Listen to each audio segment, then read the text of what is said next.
Salut les mutants, c'est John Confi de la Marvel Team, donc bienvenue pour cette nouvelle vidéo. Donc aujourd'hui on va parler rapidement du cas Neymar et de sa prise de poids qui a fait tant parler en ce début de mois. Donc voilà, les gens ont vu cette photo, ont pété un plomb en mode ah, qu'est-ce qui se passe, c'est devenu un gros lard, il se laisse aller, le niveau d'un joueur de Détroit ou de District ou je sais pas quoi. Bon déjà je voulais dire les gars, calmez-vous, voilà, faut arrêter d'abuser. Certes, c'est pas son meilleur poids de forme, mais c'est pas un physique catastrophique. Je veux dire, l'avantage, c'est que quand il stocke un peu sur tout le corps, donc il a un peu une couche de gras un peu partout. Donc certes, il a pas une vraie définition musculaire qui est vraiment apparente, à part vite fait niveau pec. Mais c'est pas non plus la cata, même niveau ventre, c'est pas un bide alcoolique, donc faut pas s'alarmer pour rien. Mais moi, ce qui m'inquiète le plus, c'est pas vraiment le niveau qu'il a là, parce que comme je dis, il n'y a rien de ouf. Mais c'est plutôt la vitesse à laquelle il prend du poids. Je rappelle que Neymar, au début juillet, si je ne me trompe pas, il était encore en Copa América. Et en début juillet, on peut voir ses photos, il avait ce physique-là.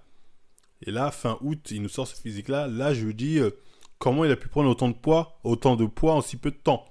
Et je crois qu'il y a eu 3 semaines, 1 mois max entre les deux photos. Donc, je me pose des questions, à moins que si la Copa c'était en juin. Mais enfin bref, dans tous les cas, allez, 1 mois, grand max, 1 mois. Ce qui a tendance à m'inquiéter sur la vitesse à laquelle Neymar prend du poids. Donc, surtout quand on connaît sa forme de base, où on sait que quand il a commencé au Barça, il était très fin de base.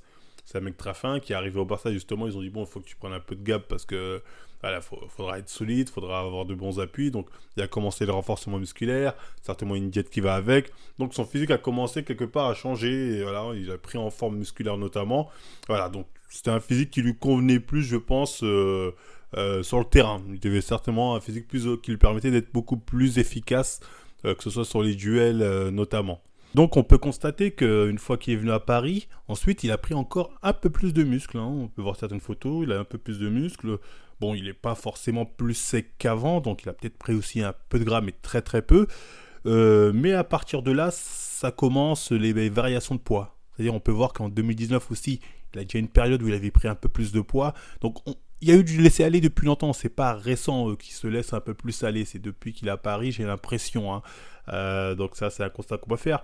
Mais le truc, c'est que c'est aussi un bosseur, c'est quelqu'un qui à chaque fois arrive à revenir à un poids de forme plutôt correct. C'est-à-dire, il a beau se laisser aller, je pense que c'est dû aussi aux nombreuses blessures qu'il a subies, le fait que voilà, t'es blessé, tu peux plus rien faire, donc forcément, Fiesta, Tatati, les Brésiliens, faut pas l'oublier. Donc il prend du poids, mais il arrive à chaque fois à revenir, il s'entretient, c'est pour ça qu'il est toujours aussi performant, toujours aussi bon.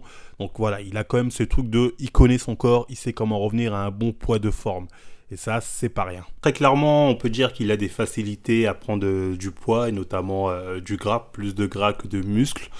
J'ai l'impression, en tout cas en ce qui concerne Neymar. Et sur le long terme, c'est pas forcément bon signe, hein, parce que les variations de poids comme ça peuvent entraîner plus facilement des blessures, hein, par le poids qui change comme ça. Et avec le temps, il aura de plus en plus de mal à revenir sur un bon poids de forme. Hein.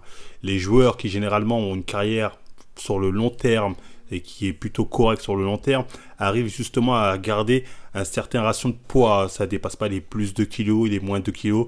Neymar, j'ai l'impression que lui, il peut prendre plus 5, parfois avoir plus 7 quand on regarde ses différences physiques. Donc là, c'est sûr que c'est beaucoup plus inquiétant pour ce que ça va donner sur le long terme, parce que voilà, les variations de poids, encore une fois comme ça, vous mettent forcément, t'es plus sujet à la blessure, c'est plus les mêmes entraînements, c'est plus la même forme, etc., etc. Donc ça va être un peu compliqué sur le long terme s'il continue avec ce genre de variation de poids et s'il n'a pas une discipline, excusez-moi, plus correcte sur le long terme. Donc voilà, après, bref, c'était tout pour cette petite vidéo. Donc Neymar est-il gros?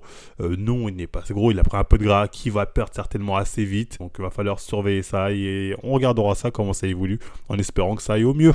Donc voilà, après c'était tout pour cette vidéo. Si ça vous a plu, on like, on partage, on s'abonne, hein, on n'hésite pas à nous suivre sur Twitter, Insta, voilà, partout, bref. Utilisez les codes de Marvel15 chez Natura Force, sur D-Live aussi. Après, moi, je vous dis à la prochaine. La prochaine fois, par contre, on va parler d'un joueur de foot qui, lui, a une discipline exemplaire. Et je parle pas de Cristiano Ronaldo. Donc voilà, à la prochaine, les mutants.